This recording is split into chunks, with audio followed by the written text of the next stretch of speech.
and welcome to livealittlehigher.com. This upcoming 25th of Kislev will begin celebrating Chanukah, a festival of the Jewish people that lasts 8 days. And so there's many interpretations to Chanukah. There's many lessons to be learned from this episode in the life of the Jewish people thousands of years ago. They still are relevant to us today.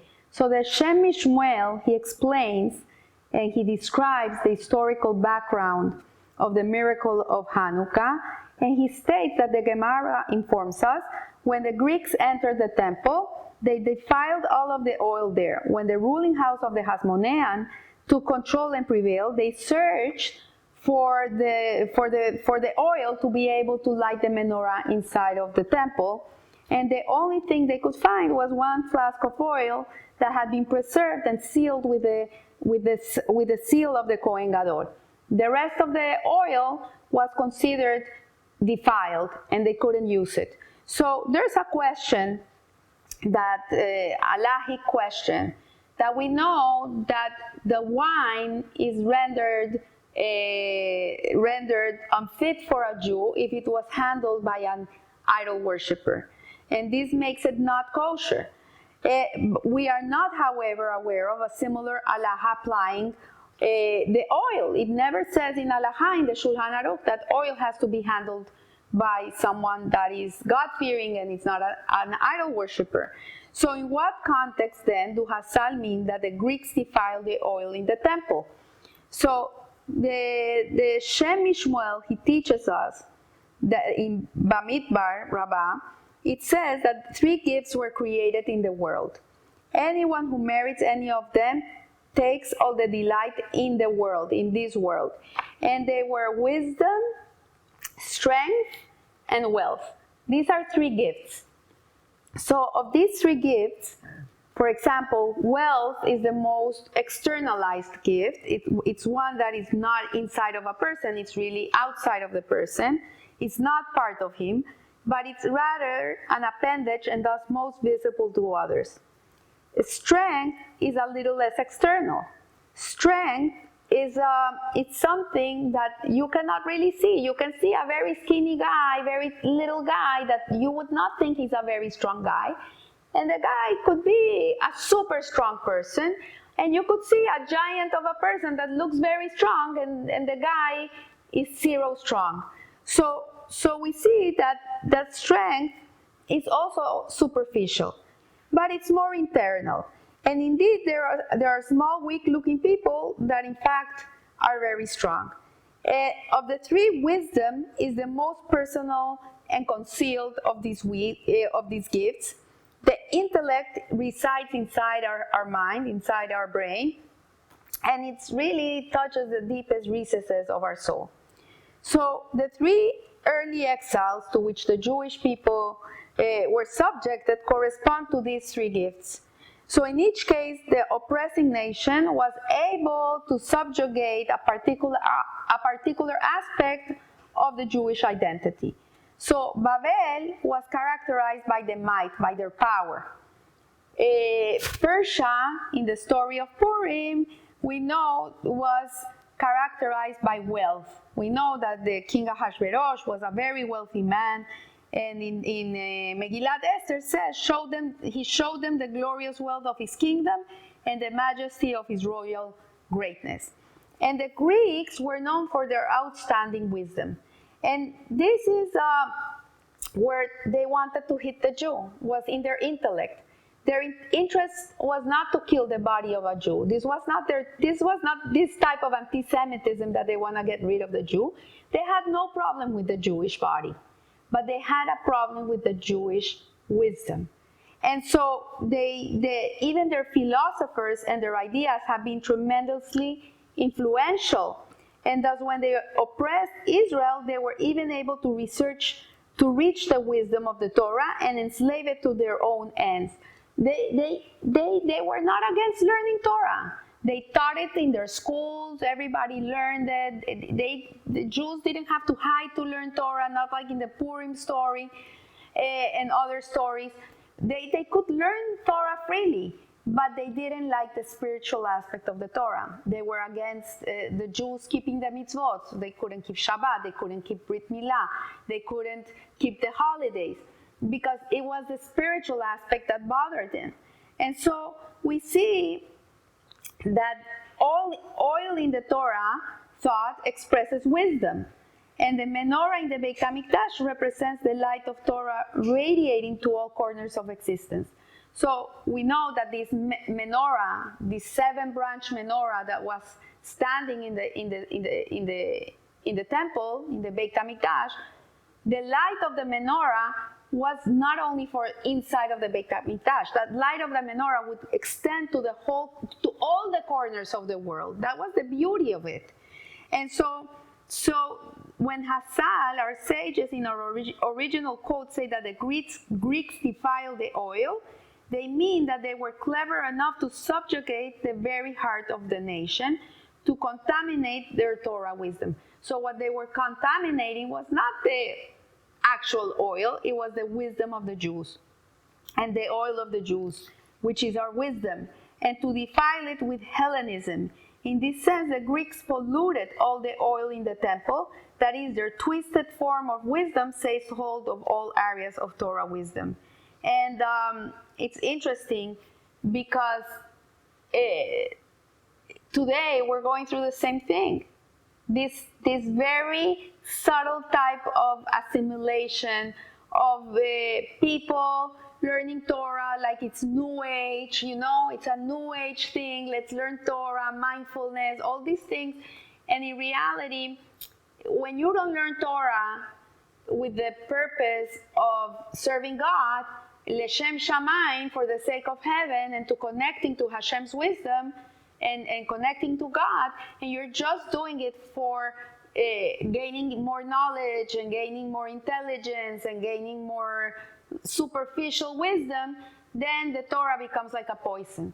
And this is what he's saying. He's saying it was defiled. The minds of the Jews were defiled. And the flask of oils were defiled because it represents the same thing. So there are, however, secrets of the Torah, wisdom, over which the Greeks could never have control. And these are the most personal, internalized revelations of the Torah that exist. In what sort of a person do we find this great wisdom? Ask Job, and as it says in Job, and wisdom, where me'ayin will it be found? Where is the place of understanding? So the first part of this verse can be read a little differently. It can be read, and wisdom from nothingness, me'ayin, will it be found? What it's meaning is that me'ayin is nothingness. As I said in other classes, yesh me'ayin, Hashem creates the world from nothing. And from this nothingness, we can find this wisdom. And what is this nothingness? It's humility. It's humility. It's when you have to be humble to learn Torah. You have to release all your information. You have to get rid of all your perceptions and thoughts, and I believe and I think and I see the world this way. No, you have to really go blank and absorb the Torah in its full force. And so humility is recognizing the worthlessness of oneself compared to the supremacy of Hashem. Humility is to recognize that we're nothing. We're nothing. If Hashem doesn't want us to be in this world, we're not going to be in this world. He would cease to recreate us, and we would cease to exist in one instant. We're nothing. And the human race thinks they're everything. Self-centeredness. They think they're the center of the universe. But in reality, we're nothing. And we're everything at the same time. Because Hashem has us here for a reason. He wants us to be here. He wants a dwelling home in this place, in this world. So he puts us here to be able to elevate it, to make this place holy, to make it a place for Him. But this comes from nothingness. This comes from the realization that we're nothing. And so we see that it is a prerequisite for receiving the deepest and most internalized brand of wisdom. Indeed, God revealed the reason for Paraduma, the red heifer, as well as many other secrets of the Torah to Moshe Rabbeinu. Why to Moshe Rabbeinu? Because he was the humblest man of all. There was nobody as humble as him. There was nobody like him. So we find also that in the majority of disputes between Hillel, the Beis Hillel and Beis Shammai, we know there was these two big rabbis, and they were always discussing the Torah. They were always fighting, but it was a fight leshem shamayim. They were not fighting because each one thought they were right. They were fighting because they both were looking for the truth. And we see that that Halacha has decided to go with Beis Hillel. When Mashiach comes, it will be based on Beis Shammai. But we see that these two people were known for their humility.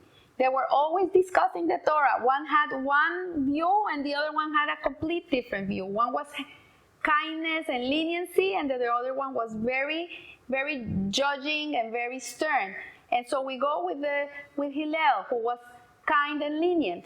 But we see that their trait was humility, because they were not fighting because I think I'm right and you're not right and I'm right and you're wrong. They were fighting to find the truth. It's so much that even their kids got married together, and they used to spend Shabbat dinners together. They were friends. But with Torah, they were looking for the truth. If so, we can read still greater significance into the flask of oil, which was preserved with the seal of the Kohen Gadol. Aaron HaKohen, from whom all Kohanim are descended, was also a man of tremendous humility. And this is what we learn. Moshe and Aaron said to the entire Jewish people, He has heard your murmurings against God. What are we against whom you should murmur? This is in Shemot.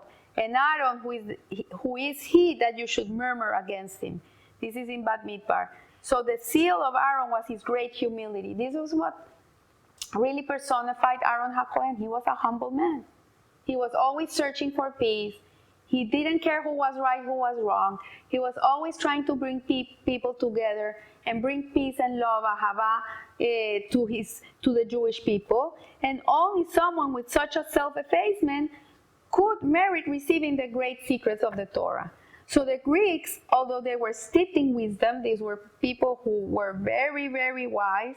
They had the best universities. They had they used their intellect. It's not that they didn't use it. They were always learning. Were known for their arrogance. They were very arrogant. In fact, Aristotle proclaimed that anything that he was unable to understand was by definition untrue. So imagine how arrogant that if he couldn't understand it, he thought it was not real. So it is surely difficult to imagine a more brazen statement, since we have seen that humility is a prerequisite for comprehending the greatest depths of Torah. And the Greeks could never contaminate the holiest sages and their wisdom. Thus Hassal, our sages, tell us that the Greeks polluted all the oil in the temple, except for one vial, which was scaled by the Kohen Gadol. And this means that the influence of Hellenism extended to every sort of wisdom possessed by the Jews, except for the very deepest and therefore holiest. You see that in those days, the people that were really true to themselves, true to Hashem, who were humble, who were learners, not because they wanted to be intelligent and wise, but because they wanted to serve Hashem. They wanted to be an Evet Elohim, they wanted to be servants of Hashem. They came to this world to do Hashem's job. And this type of people were the people that were able to maintain themselves pure. And this jug of oil that was sealed with the Kohen Gadol seal was also maintained pure. But it's an allegory, because oil cannot be defiled unless you defile it yourself. So this type of penetrating understanding was beyond their arrogant reach, as it was sealed, that is possessed only by the Kohen Gadol, the symbol of the true Torah Jew, who was remarkably wise, but nevertheless the paradigm of humility. So there's another lesson to be learned from Chanukah, is that to be a light into the world, to be able to illuminate our surroundings, to be able to be a blessing to others, we need to be humble. If we are full of ourselves and we're full of pride, arrogant pride, and we think we're these very wise people that know everything, then it's fake light. It's not the true light. So I want to wish you a happy Hanukkah, that the light of Hanukkah illuminates you for the whole year. Sit down and watch the menorah. You should sit down and watch these lights for half an hour. It says that in the light of the Hanukkah light is contained the light of Mashiach. It's a light of vision, it's a reminder of why we're here and what's our purpose. And this gives humility. It empowers us. Humility is very empowering because it's not about you. And when you sit down and you see these lights and you internalize why you're here, why Hashem has you in this world, to be a light upon the nations, to be a Kiddush Hashem for God, to everything you do in life, you should elevate the name of God. You should be a source of pride, of joy for Hashem. And this is the whole purpose of the chinuch, of the education of Hanukkah. That it's our job, it's our responsibility. We're responsible for this. And when we are a light and we're able to bring light to others, these other people should also light up and become lights themselves. That's the whole purpose of it. That's why we light with the shamash, all the menorah, and one light lights another. With one light you can light thousands of lights. It's because it's not enough to only you be the light, but you should also ignite others to also ignite others. And that's the purpose and the whole idea. So I want to wish you a happy holiday, and remember, live a little higher. Thank you.